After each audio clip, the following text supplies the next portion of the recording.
knowledge is not power. Knowledge is potential power. Knowledge is trumped every day by execution. And if you really want to change your life, you can't let the learning you have here lead to knowledge or become an idiot. You got to let your learning lead to action, and then you can become wealthy financially, mentally, emotionally, spiritually, and everything else. At this point in my life, nothing surprises me because every culture is different in the world, all the countries I work in, but we all have the same human needs. And so I hope I don't make any faux pas. I've been coming here for 25 years, so I think I probably won't make too many of them while I'm here. But I hope you know they won't be out of disrespect. But I really give a damn more than culture. I care more about the individual. It's because I've been obsessed with a question for most of my life, and the question really is, what makes the difference in people's lives? Why do some people perform so poorly consistently even though they have every advantage? And why are there some people that perform at the highest level have every disadvantage? And why are there some people that achieve everything they dreamed of and they're miserable? How many know somebody that has every reason to be grateful for their life and they're not? They're frustrated, they're pissed off, they're worried. How many know somebody like this? Say I. It's chronic. It's chronic in the world. And to me, that's failure. If you succeed and you're not fulfilled, that's failure. Because when you're not fulfilled, you've got nothing to really give anybody else. The problem is when you are learning in the way we've traditionally learned, it was preparing you for a different world than the one we're in. You were supposed to sit passively. Would you report to your position when the bell rings, and then what do? Talk to your neighbor, initiate, make shit happen? No, what are you supposed to do? Sit down and what, guys? What are you supposed to do? Shut up. Don't talk to you. Today, if you're in business and you don't talk to your neighbor, you're out of business. Who's with me here? Say I. If you wait for someone to tell you what to do in business, it's over. Your competition has taken you. So we live in a different world, and here's the problem. You're still learning the way you were taught to learn. So right now, you're all being very nice to me. I have no complaint. You're being very sweet, but you're sitting in a passive state. And let me explain why that's difficult. Who's ever done this? How many of you have ever gone to an environment where you learned something? Could be a university environment, could have been a business environment, could have been a seminar, and you learned something you truly thought was extremely useful. It wasn't somebody selling you. You're like, this is good stuff. This will change my business. This will change my life. And you were excited about it. And then you went home and you never actually applied a frickin' thing that you learned. Who's ever done this before? Raise your hand and shout, I. Who's done this more than once? Say, I. Who still feels intelligent? Say, I. You're confused. Now, I've done the same thing in the past, and I had to figure out what's the problem here. How could I be this devoted, dedicated guy, commit my money, my time, my energy, go to these events, work my tail off, take lots of notes, and then not apply it? And it's because I was learning in a passive state. Because when you're sitting like you're sitting right now, there's nothing wrong with it, but you will not, how much will you remember? If I asked you, where were you on 9/11, and you're not even Americans, how many can remember the moment when you heard about those planes crashing in the building? You could see where you were, you could remember, raise your hand if you could remember every detail. Wow, tell me where you were on 8/11. You know why? Information without emotion is rarely maintained. If there's enough emotion, if on 8/11 you met a special person in a special place and had a special experience, you might remember that because there's a different level of emotion. So one of the things we want to do is when you're learning in the traditional sense, there's not enough emotion in your nervous system. There's not even enough emotion, there's not enough energy. If there's one thing we have to be successful, I'm wasting my time and I'd be wasting yours if all we do is continue to talk this way.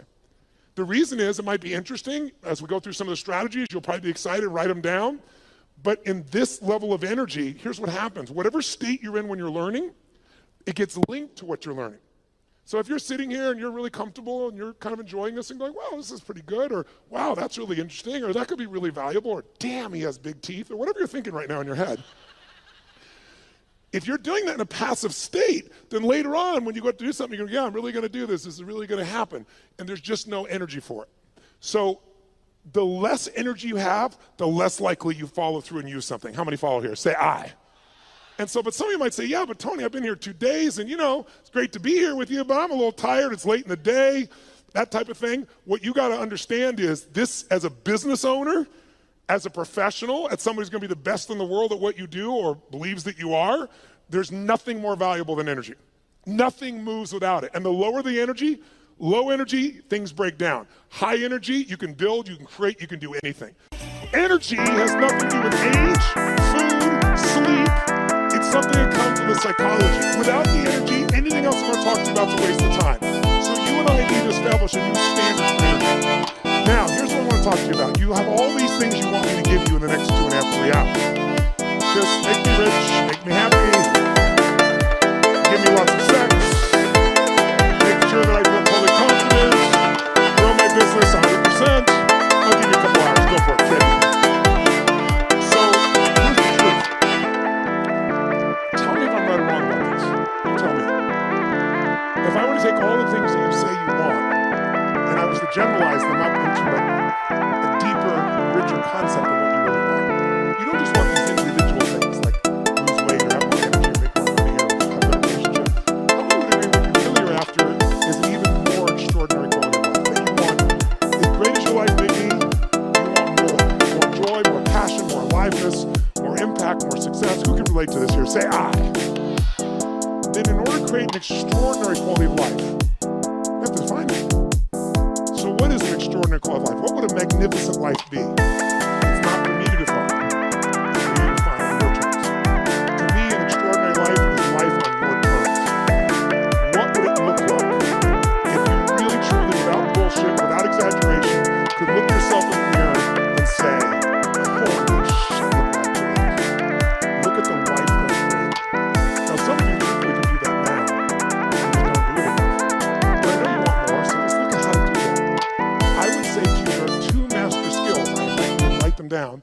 2 fundamental skills that you have to master to have an extraordinary life that lasts. It's like getting rich. Anybody can get rich. Staying rich is a different thing, right? And I don't just mean financially rich. I mean emotionally, spiritually, physically, relationship rich, all the riches that are available to us. What are the 2 skills? The first skill is the science of achievement. The science of achievement. And notice I said science.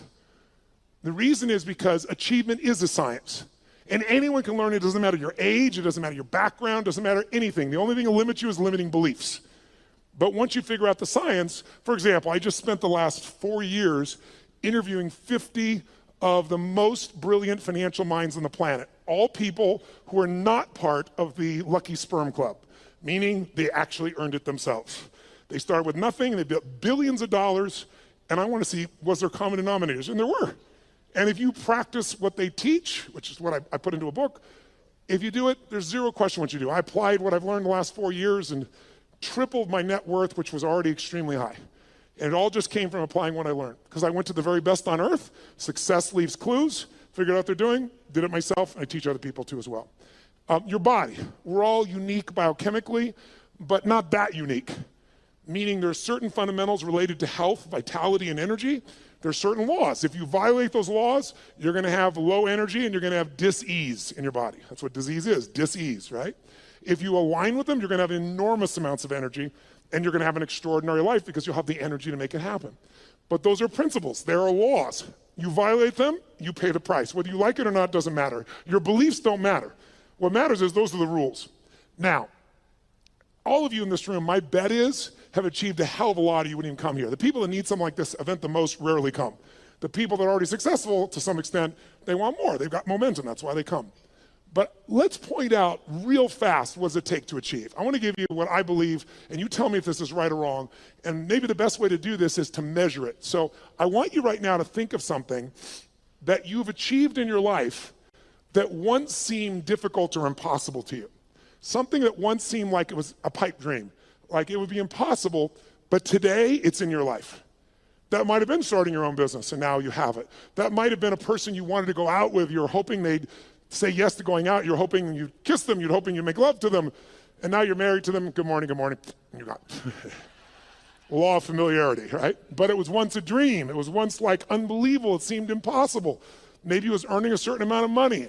Maybe it was something simple, like how many of you when you were really young, there was a car that was like, or maybe even today, there was a car that was a symbol to you of freedom or success or something. Anybody have a relationship with like that, something, right? So you wanted it, and it seemed impossible, and then you made it happen.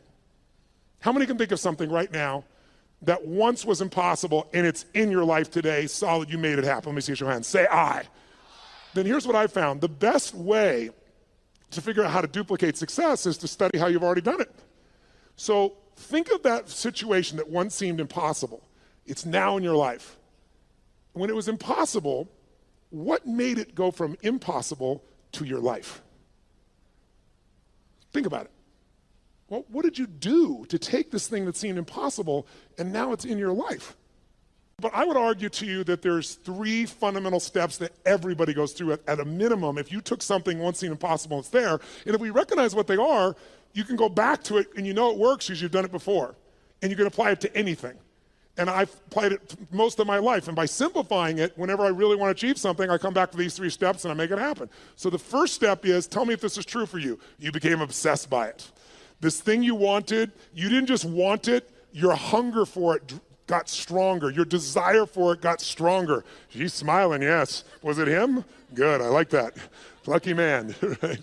But you had this hunger, you had this desire, but it's a hunger and a desire that wouldn't go away. People always ask me, one of the most common questions I'll get asked by people in the media is, Tony, is there a common trait? Because, you know, I coach all these multi-billionaires now at this point in my life. So I've got guys that are now I've coached them, but they're now my friends. So people, like, to give you an idea, Mark Benioff, who started Salesforce.com from 0, and they're going to do this year $8 billion, and he did it right out of one of my seminars. Came up and told me, convinced me, I'm leaving my company, I'm going to start this business, I'm going to apply the principles you taught. He said it's called Salesforce.com, I'm leaving Oracle, we're going to do $100 million. He thought that was big, now we're doing $8 billion. But I'm coaching these people. Or to give you an idea, Sir Richard Branson. Richard's a good friend of mine, 400 companies here.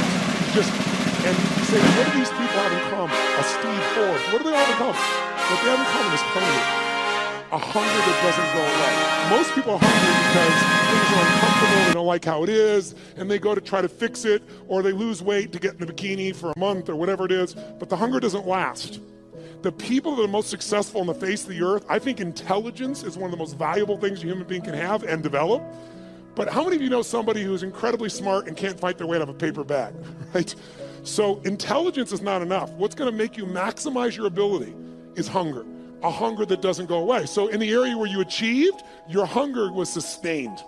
You got hungry, you got desirous, but you didn't let it go. How many can relate to this when you think about this item, this situation? You were hungry, you were driven, and you wouldn't let it go. How many can relate to this? Say, I. And because you had that hunger, what did it do? It gave you the drive to do something, which is the second step. Once that hunger is strong enough, it'll pour you into action. So step 2 is you got to take massive what? Massive, write down, massive action is the cure-all. We all know it, but we forget it. People say, I don't know what to do. Here's what you do. Try anything. I don't know where to start. Throw up a rock, wherever it lands, start there. The next person goes by, go, I need to talk to you. You're the first person after the rock. Whatever it takes, you can get them going. But what people do is they think they have to know the answer. What they really got to do is get into action. But it's step 2 has 2 parts. Take massive action and effectively execute. Because if your goal was, let's say, to see a sunset, that's your whole goal, and your plan is you start taking action by running east looking for that sunset, I don't give a shit how positive you are. I don't care how much you believe. I don't care how enthusiastic you are. You are absolutely not going to get the result because you have the wrong strategy, right? So you have to effectively execute. But if you take massive action and what you're trying doesn't work, what should you do? If you have this big goal and you're on fire for it and you're going to make it happen, and then you try something that doesn't work, what should you do? Try something else. And what if that doesn't work? What should you do? And what if that doesn't work? What should you do? Come on, guys. If that doesn't work, what should you do? If that doesn't work, what should you do? If that doesn't work, what should you do? I'll give you an example. How long would give your average baby, your average child, to learn how to walk? How long would you give your average child before you say, hey, stop, you're just not a walker? You go, what are you, crazy? My kid's going to keep trying until he or she walks. Magic formula. No one or almost everyone in the whole world walks. But watch. How many of you like to sing when no one's around? How many of you sing, you sound like hell? Let me see your hands. Why aren't you a singer? Because early in your life, someone said, that's horrible. Shut up. That's terrible. Don't do that anymore. You're not a singer. And you believe them. Instead of keep changing your approach until you became a singer. There's nothing you can't create. If you're hungry enough, if you take enough massive action, and if you keep changing your approach until you find the way to effectively execute. Now, there is a way to speed this up, and that is to model someone who's already getting the result you want. why reinvent the wheel, right? If you find this woman is able to have this incredible relationship with her man and she doesn't bitch about him all the time, they're in love, they're passionate for each other, she's not lucky. You want to find out, what is she doing differently with her man than you're doing, right? What's he doing differently with his woman than you're doing? Because if you find that out, you're going to find out it isn't luck. There's something underneath it all. And once you know what that something is and you effectively execute, then you only need one more thing to achieve what you want. And that's grace. Or some people call it God. Some like to call it luck. But there is an amazing thing I've learned in my life. The harder you work, the more focused you are, the more committed you are, the more flexible you are, the more grace tends to come to you. And the more you acknowledge grace in your life. That no matter how hard you and I work, there's still grace that we've been born in this time in human history. I mean, there wasn't a better time in your life or any lifetime to be an entrepreneur than there is today. There's more resources available at your fingertips, it's in your pocket, for God's sakes, than ever existed in the history of the world. And it's going to change every aspect of your life, and you want to be ready to take advantage of that. But it's really hard to take advantage of things when you're busy not noticing all the grace that already exists. I found when you acknowledge it's there. Who can align with this? Who's ever felt that sense of guidance or grace in your life?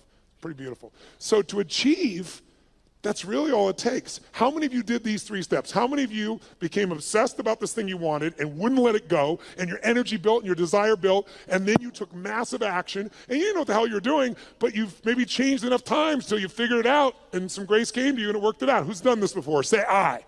Then I'm here to tell you, whatever's not in your life today that you want, go back to those 3 steps. As basic as that is, that's all it takes. And we make it so much more complex in our minds. And that's why most people don't achieve. They get fearful because they make it bigger than it is. And you can speed it all up by doing what I've done throughout my life. Go find someone who is the best in the world at what they're doing and suck out of their brain whatever they know. But there's a second key lesson. Because how many of you have ever done this? How many of you have ever achieved a goal that you worked your tail off to get to, and then you achieved the goal and your brain said, is this all there is? Who's had this experience before? Say I. Isn't that a brutal experience? I'd rather fail because, if guys like you and I, ladies and gentlemen in this room, were to fail, you don't accept failure, right? You just get up and try something else. So failure is actually better because you could still succeed. When you succeed and you're not happy, now you're what I call technically screwed. That's demoralizing because you worked your guts out and you achieved it and you're still not fulfilled. So the second lesson, I believe, is even more important. And this lesson, if you can take it home tonight, I'm telling you, will change your life more than anything else I know. And I know it from 39 years of working with people, including myself. The second lesson is you must master the art of fulfillment. The art of fulfillment. And that sounds so basic, doesn't it? The art of fulfillment. But notice I didn't say the science of fulfillment. Why? It's not a science. You know why? Because what's going to fulfill you, my dear, you and you, even if you're dear friends or family, is not the same.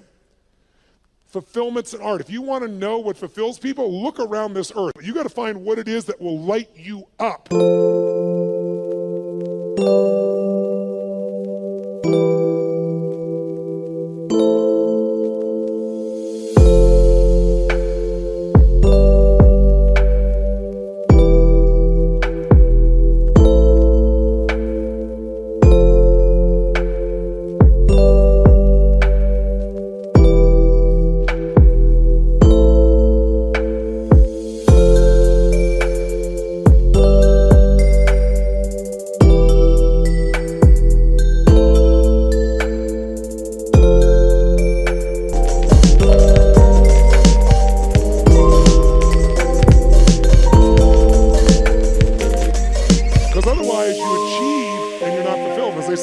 Success without fulfillment is the ultimate failure. You think that if you achieve, you're going to be happy. And I'm here to tell you, you got to happily achieve. And that sounds just like changing one word, but it's a different life. And in order to do that, you have to decide that fulfillment is even more important than achievement. And by the way, you don't have to choose. When you're really fulfilled, you tend to achieve more. But if you're going to be fulfilled by something in the future, and you can't find ecstasy in this moment, you won't find it in the future. More money, more accolades, more acknowledgement, more love, more alcohol, more sex, more whatever it is, it's not going to give you more ecstasy in the future if you can't find that ecstasy in it. It's the most important decision of your life.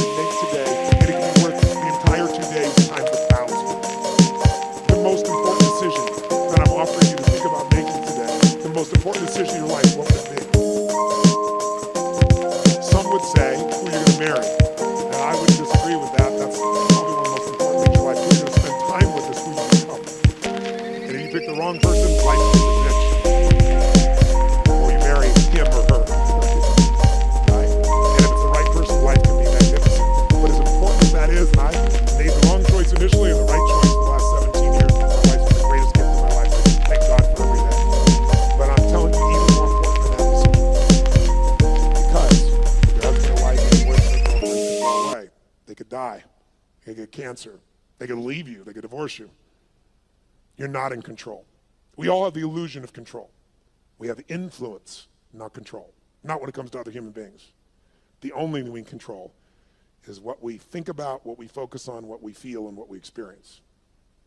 The most important decision of your life is deciding you will be happy no matter what. Because unless you do that, you won't be. And I can tell you achievement is common. Happiness that is sustained is not. You want to be an achiever? Here should be your new goal. To achieve the highest level of daily happiness that any human has ever experienced. Because if you do that, you'll be the ultimate achiever. You'll dwarf everyone else and you'll achieve as well. So I'd like, in the short time I got left, to do two things with you. I'd like to give you some tools, more tools for changing your states. You live in a beautiful state. How many like to do that? Say aye. Now I know many of you, about 35 or 40% of you came here primarily with the idea of business and business opportunities. So why am I talking about these items?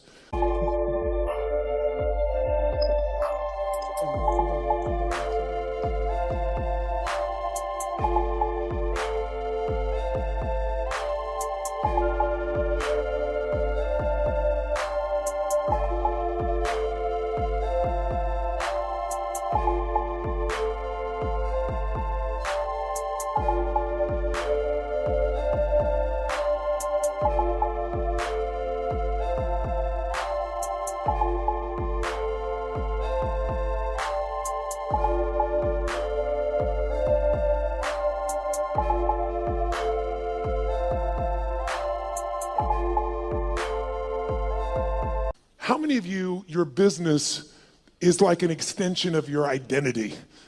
Let me see a show of hands. Or it's like your child. How many can relate to that, right? And how many of you have some children that need some correction? And so I do literally a 5-day total immersion on business. So I'm not holding back, but in 3 hours, I'd be sprinkling it. But I'd like to plant just a couple of seeds with you. And there's a unique opportunity that I'll tell you a little more at the end that the Australian government has created, that if you're an Australian citizen, who's an Australian citizen here? Awesome. You can go through my business mastery program and my Unleash the Power Within. One affects your psychology, one does every aspect of business. My promise out of the business mastery program is simple. If you don't have $1 million of value out of day one, you can leave on that point. You can even take your notebook with you. Nobody leaves. I've been doing this. I help people grow their business 30 to 130% like clockwork. And I'm talking about businesses like a company called HomeX, the largest home builder in Mexico. They directly relate to us, $750 million of increase in the last 24 months. Or a chiropractor's got 2 members of his staff, an army of 2, and he's doubled his business in the last 9 months, right? That's what I do. My greatest skill, and how do I do that? It's like how I've built all these businesses, but it started with one understanding that I want you to have, and it's why I focus today on achievement and fulfillment, because if you look at any business and you want to know what the chokehold is on the business's growth, it's always the owner. It's always the leader, because the chokehold is in the form of your psychology and your skills. And I would say to you, jot it down, 80% of success in business is psychology and 20% is mechanics. Now, don't get me wrong, I'm a big believer in strategies, because I know one strategy can save you a decade of pain. One strategy can make you $1 million. But if you have the strategy, how many have had lots of strategies in the past and then not followed through? Who's done this before? Say aye. That's why your psychology is the most important part. So I'll give you the details at the end, but I want to plant the seed with you. If you want to grow your business, you've got to grow. There is no business that's going to grow dynamically and consistently and give you huge levels of financial and emotional and spiritual rewards without you growing. But you have to have a way to do it that's disciplined, that gives you both the psychological change but also the skill change. Some people do have a great psychology, but they know how to make a great product or service, but they're terrible at marketing. And today, by the way, does the best product...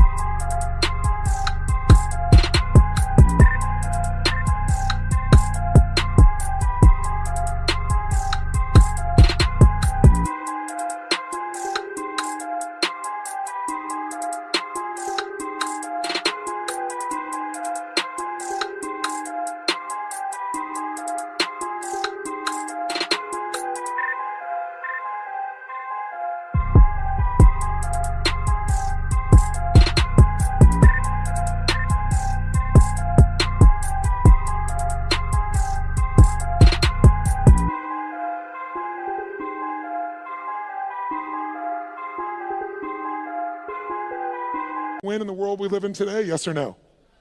No. Which product wins? The best marketed product wins. Now, long term, the best product and the best marketing wins. That would be in the past Apple. I say the past because they're slipping a bit, because they've stopped innovating at the same level they used to.